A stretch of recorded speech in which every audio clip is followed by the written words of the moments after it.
Hi everyone, it's Jen again. Hope you all had a good week. This week has still been kind of a struggle with health-wise, although I do think that I'm finally starting to see some improvements.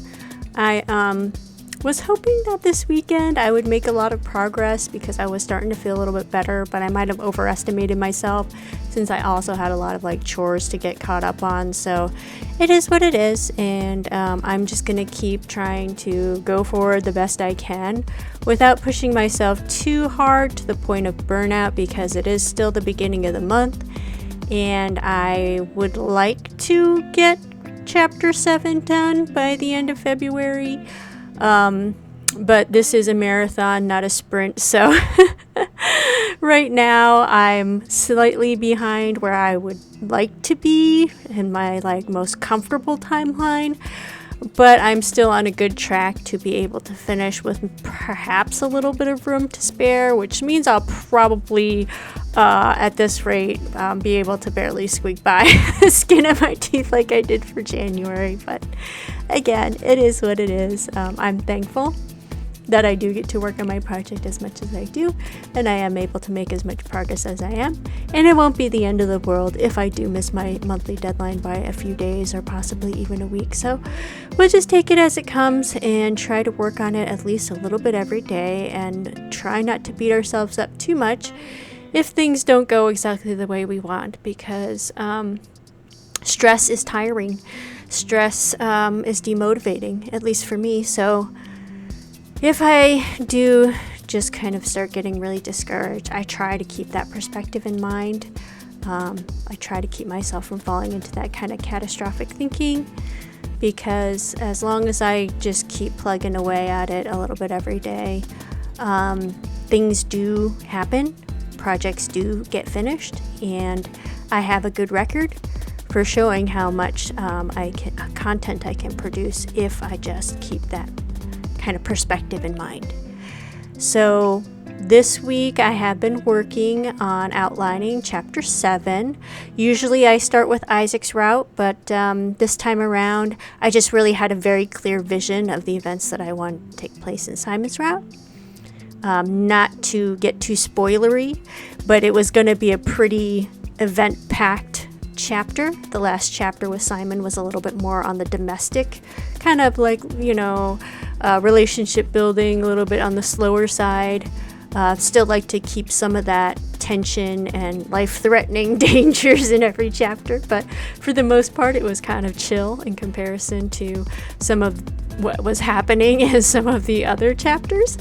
And so in this chapter 7, things kind of ramp up, and there was a lot that I wanted to kind of achieve in a certain time and space.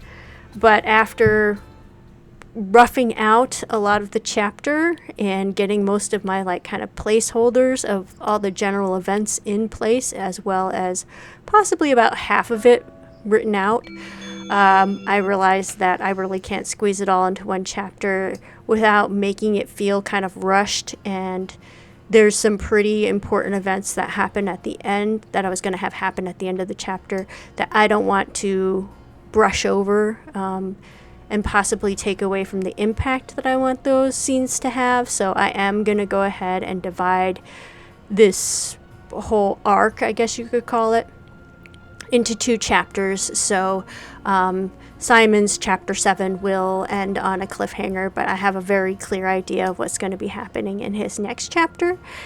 So that's also exciting for me, because to be honest, I think I've been pretty transparent about this. I'm a by the seat of my pants writer.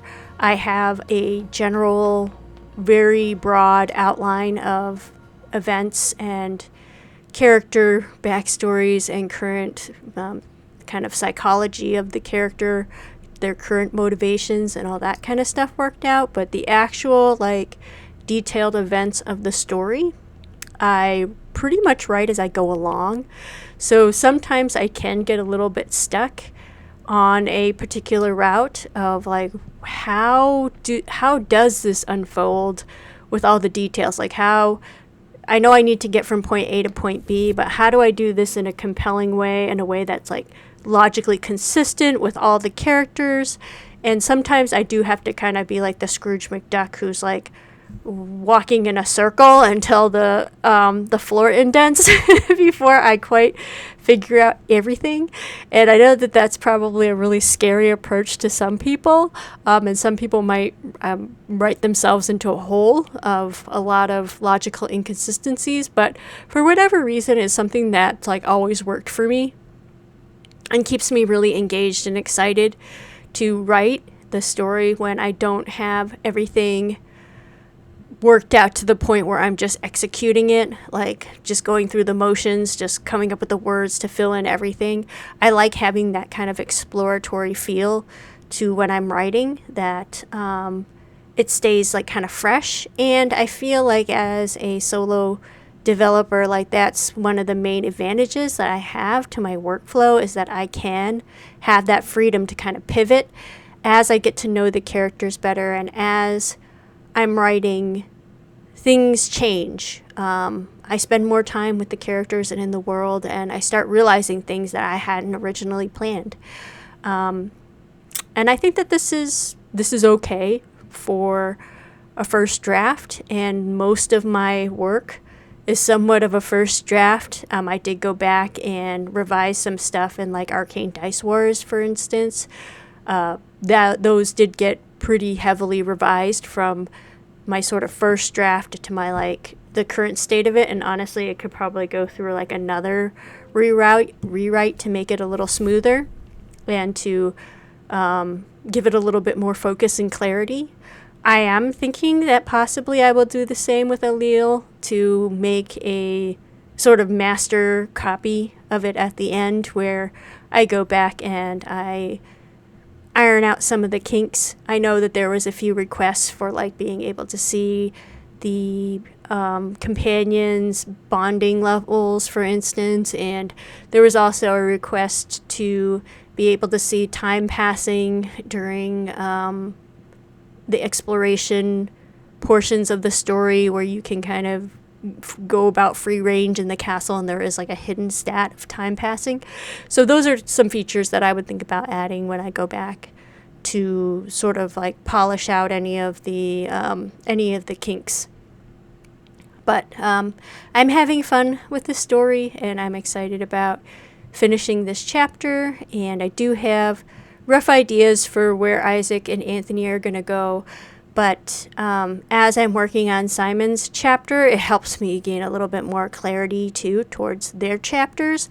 So by the time I focus on them, things usually go a lot more smoothly than, let's say, if I started with Anthony's chapter right now, which I didn't have as clear a vision as I did for Simon. Then I might get stuck on it. Like, I think that actually happened with chapter 6. I got kind of stuck on Isaac's chapter. It took me like over 2 weeks, which was way longer than I had intended, or how I usually start off.